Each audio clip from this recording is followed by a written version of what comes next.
नमस्कार दोस्तों, टैक्स समुद्र में एक बार फिर से आपका हार्दिक स्वागत है। फ्रेंड्स, आज के इस सीएसएस क्लास के जरिए हम सीखने वाले हैं क्लियर प्रॉपर्टी के बारे में। तो चलिए फ्रेंड्स, बिना समय गवाए सीधा चलते अपने पीसी पर। तो फ्रेंड्स, यहाँ पर मैंने अपने एचटीएमएल वेब पेज पर दो डिव लिए हैं और इसका जो एचटीएमएल कोड है कुछ इस तरीके से है। ये हमारा पहला डिव और ये है हमारा दूसरा डिव, और दोनों डिव के अंदर हमने सेम क्लास का यूज किया है, ठीक है। और इस क्लास पर हमने ये सीएसएस कोड अप्लाई किया है जिसका आउटपुट कुछ इस तरीके से आ रहा है। अब फ्रेंड्स, मैं चाहता हूं कि ये जो दोनों डिव है एक दूसरे के बगल में आ जाए, यानी कि हॉरिजॉन्टली एक ही लाइन में सेट होके आ जाए, ठीक है। तो उसके लिए मैं एक काम करता हूं, यहाँ पर एक फ्लोट प्रॉपर्टी का यूज करता हूं और उसके अंदर वैल्यू लिखता हूं लेफ्ट, ठीक है। चलिए इसको सेव किया, रिप्रेस किया, तो हमारे दोनों डिव जो है एक दूसरे के बगल में आ गए हैं, ठीक है। अब फ्रेंड्स, यहाँ पर देखिए मैं एक और डिव लेता हूं, ठीक है। फ्रेंड्स, मैंने यहाँ पर एक और डिव लिया जिसके अंदर ये क्लास लिखा और इस क्लास के अंदर मैंने ये बैकग्राउंड कलर सेट किया है और जिसका आउटपुट कुछ इस तरीके से आ रहा है अपने वेब पेज पर। अब फ्रेंड्स, यहाँ पे सबसे टॉप में जो येलो बैकग्राउंड वाला जो डिव आ रहा है वो हमारा सबसे लास्ट वाला डिव है, जबकि ये टॉप में डिस्प्ले हो रहा है। क्यों? क्योंकि हमने इन दोनों डिव के ऊपर फ्लोट प्रॉपर्टी का यूज किया है, जिसकी वजह से हमारा जो लास्ट वाला जो डिव है वो सबसे टॉप में डिस्प्ले हो रहा है। तो इस प्रॉब्लम को सॉल्व करने के लिए हम क्लियर प्रॉपर्टी का यूज करेंगे। तो हमारा ये जो लास्ट वाला जो डिव है इसके क्लास के अंदर हम लिखेंगे क्लियर प्रॉपर्टी।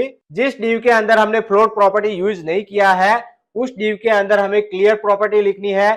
जिस डिव के अंदर हमने फ्लोट प्रॉपर्टी यूज की है उसके अंदर हमें क्लियर प्रॉपर्टी यूज नहीं करनी है, ठीक है। तो हमने लास्ट डिव के अंदर फ्लोट प्रॉपर्टी यूज नहीं की है, सो हमने यहाँ पर क्लियर प्रॉपर्टी लिखी। और इस क्लियर प्रॉपर्टी के अंदर हम तीन वैल्यू दे सकते हैं, लेफ्ट, राइट और बोथ। तो चलिए इन तीनों वैल्यू को हम समझने की कोशिश करें।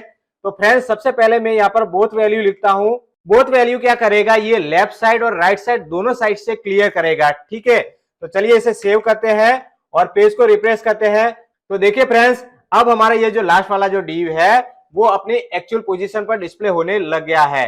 अब देखिए फ्रेंड्स, मैं अपनी ये जो क्लियर प्रॉपर्टी है इसको पहले मैं रिमूव कर देता हूं, ठीक है। अब हमारा ये जो लास्ट वाला जो डिव है सबसे टॉप में डिस्प्ले हो रहा है। अब मैं एक काम करता हूं, यहाँ पर मैं इस डिव की पोजीशन सेट करता हूं, ठीक है। फ्रेंड्स, मैंने इस डिव के अंदर पोजीशन दी रिलेटिव और इसकी जो टॉप वैल्यू है वो मैंने दी 250 पिक्सल की, ठीक है। चलिए इसको सेव करते हैं और पेज को रिफ्रेश करते हैं। तो देखिए फ्रेंड्स, अब हमारा येलो बैकग्राउंड वाला जो डिव है वो सबसे लास्ट में डिस्प्ले होने लग गया।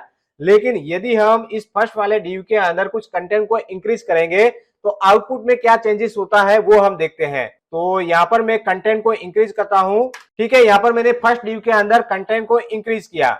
चलिए सेव किया और पेज को रिफ्रेश किया। तो देखिए फ्रेंड्स, जैसे हमने फर्स्ट डिव के अंदर कंटेंट को इंक्रीज किया तो हमारा ये जो येलो बैकग्राउंड वाला जो डिव है जिसके अंदर हमने फ्लोट प्रॉपर्टी यूज नहीं की है वो फर्स्ट डिव के ऊपर की साइड डिस्प्ले हो रहा है। तो इस प्रॉब्लम को सॉल्व करने के लिए हम इस येलो बैकग्राउंड वाले डिव के अंदर क्लियर प्रॉपर्टी यूज करेंगे और इस बार हम वैल्यू देंगे लेफ्ट, क्योंकि हमारी ये जो प्रॉब्लम है वो लेफ्ट साइड आ रही है। इसकी वजह से हमने यहाँ पे क्लियर प्रॉपर्टी के अंदर लेफ्ट वैल्यू लिखी, ठीक है। चलिए सेव किया, रिफ्रेश किया। तो देखिए फ्रेंड्स, अब हमारा येलो बैकग्राउंड वाला जो डिव है वो नीचे की ओर खिसक गया है। यदि हमने राइट साइड के डिव के अंदर कंटेंट को इंक्रीज किया होता तो हमारी ये जो प्रॉब्लम है वो राइट साइड आती।